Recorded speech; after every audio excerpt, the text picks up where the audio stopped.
And don't miss the spectacular Heart O Texas Orchid Society 45th Annual Show and Sale. That's going to be happening on April 23rd and 24th. You can find out more at hotos.org. And right now we're going to be talking about holistic pollinator habitats. And we're joined by Eva Van Dyke, who's from Barton Springs Nursery. Welcome to the show. It's great to be here. It's a real pleasure to have you. And I love the focus of this interview of holistic pollinator habitats. So many of our pollinators are in trouble, bees and butterflies, et cetera. And what you're advocating for is a really kind of high-level view of thinking about how you can garden for the pollinators. Like a holistic view altogether. And people have been butterfly gardening for a while, which is always nice. And now we're starting to be aware that bees are in trouble too.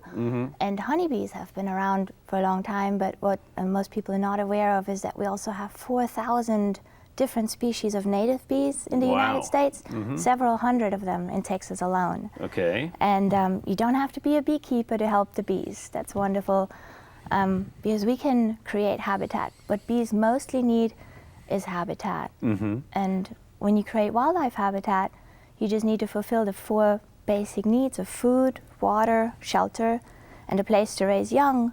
And for native bees, that would be providing food in the form of nectar and pollen. Right. And a place to raise young, which are nesting sites. Okay. Well, those are some very simple, easy to understand kinds of categories. Also, it's important to have a succession of plants so that it becomes a year-round place for the bees and the butterflies. Exactly. Yeah, we want to have food year-round for the bees to find something to eat, which start off with early bloomers, and that's why I brought some shrubs and young trees to plant in your garden, because lots of people know about perennials and flowers being bee food, and I like shrubs and trees for bee food as well, because the benefits of trees and shrubs is that for one, there's lots of nectar and pollen all in one place. Right. So the bees don't have to fly so far and spend their energy searching for more food. Right. And the other thing is there's a nice place to perch for big butterflies, which have a hard time sitting on those small perennials. Okay. And then it's also important to think about larval plants, a fodder, if you will, for the young caterpillars from the butterflies. For butterflies, we don't just want to think about nectar. We also need to think about places to raise young, and the babies will eat the leaves of specific host plants. Yes. Right. Well, and you have to be a little tolerant to butterfly garden, because you know you're going to get some chewing. I plant specifically for who will eat it, but in my philosophy, reasonable damage, reasonable nibbling on our landscape plants can be tolerated. Right. For the sake of a good ecosystem. Right. And one other thing to think about when you're trying to garden for pollinators is your use of pesticides, even organic pesticides, right? Yes, even the most organic pesticide will disrupt that ecosystem. For example, a big shade tree will have little tiny tree ants living in it, and that's good for the tree. They loosen the soil, they bring the nutrients down into the soil. And for example, the Texas spiny lizard, the babies, the tiny ones, when they just hatch, they eat only those tree ants, so they need those to survive. And later on, we need those Texas spiny lizards to eat our garden pests. Right. So it's all connected. All connected, indeed it is. And there, even some of the unlikely critters out there in the garden can be our friends and allies. Yeah, I've observed in my garden, I support snails and pill bugs, and what I've observed is, as long as you have enough organic matter, they would much rather eat decaying material than eat your plants. Sure. And much like your earthworms are below ground, snails and pill bugs can be your above ground cleanup crew, will turn all that organic matter back into good soil for you. Right, right. Well, you've brought some beautiful plants along with you, and these come from Barton Springs Nursery, who we want to thank. I'm going to start just by picking up one of these grasses that you brought, because this is one I've never seen before that I'm aware of, and I certainly have not gardened with it. It's a Texas native called Twin Flower Melica. And tell me about it, because and how it benefits pollinators. Yeah, I've planted that in my yard, and it's so nice. I love the color, I love the seed heads, the flowers. Grasses, perennial native grasses, benefit our pollinators because they benefit our general soil health. Like they bring their roots, they have such an extensive and deep root system that water, they prevent water runoff. So water will just percolate down those long roots into the ground. And they can also lose a big part of their root system unharmed.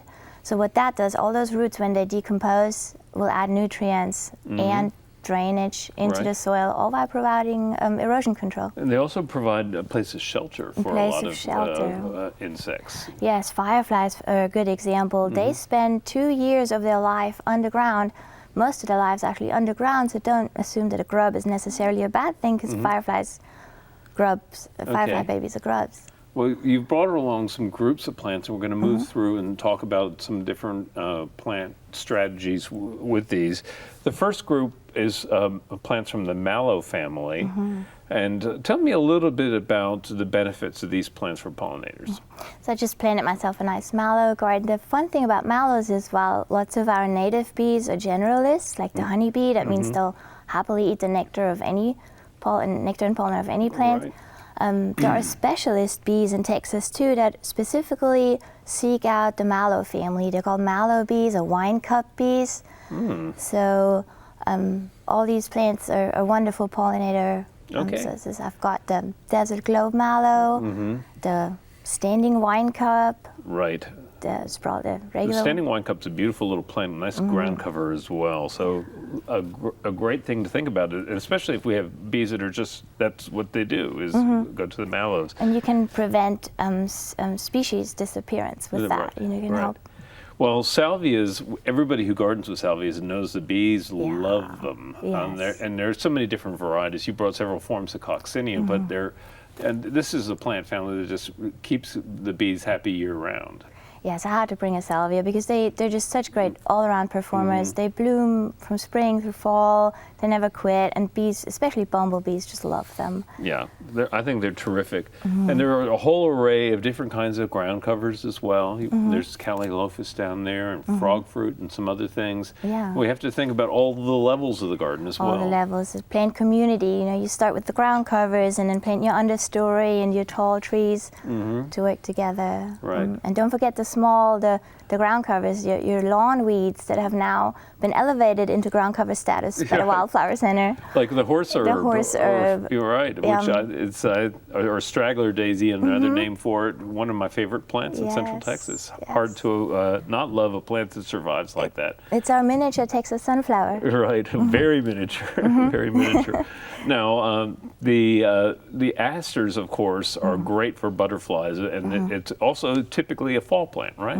Fall plant asters and the mist flower, both are great fall plants because the monarch migration is in the fall. Timed for the asters, in fact, or vice versa. Right. And also bees that are going to overwinter.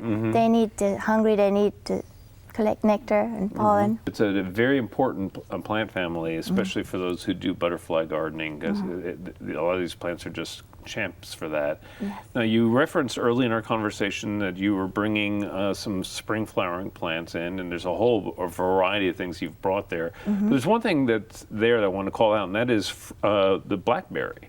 Because providing something that actually, in addition to blooming, produces a fruit is important as well. Yeah, I brought the blackberry because bumblebees love plants in the rose family. They love blackberries, they love our fruit trees, and we often overlook what a good pollinator for our garden crops the bumblebees are. Yeah. And you can help them by leaving some patches in your yard bare, because oftentimes they nest in the ground, and they'll dig that nest into loose soil. So those sunny slopes with bare soil will help attract bumblebees. Yeah, and real quickly, there's an Inaqua, a little 1 gallon Inaqua blooming down there, and this is in full bloom. I've never seen an Inaqua bloom like this. It's early. Another early spring favorite for a lot of different pollinators. Spring into summer, it's a wonderful tree for us that are textile oriented. Those leaves are wonderful to touch. It's also called the sandpaper tree because for a good cause. Right. And the pollinators love it. Right. To get a complete list of the plants recommended by Eva, go to our website. That is klru.org/CTG. It's been a real pleasure visiting with you, Eva. And again, thank you to all of our friends down at Barton Springs Nursery.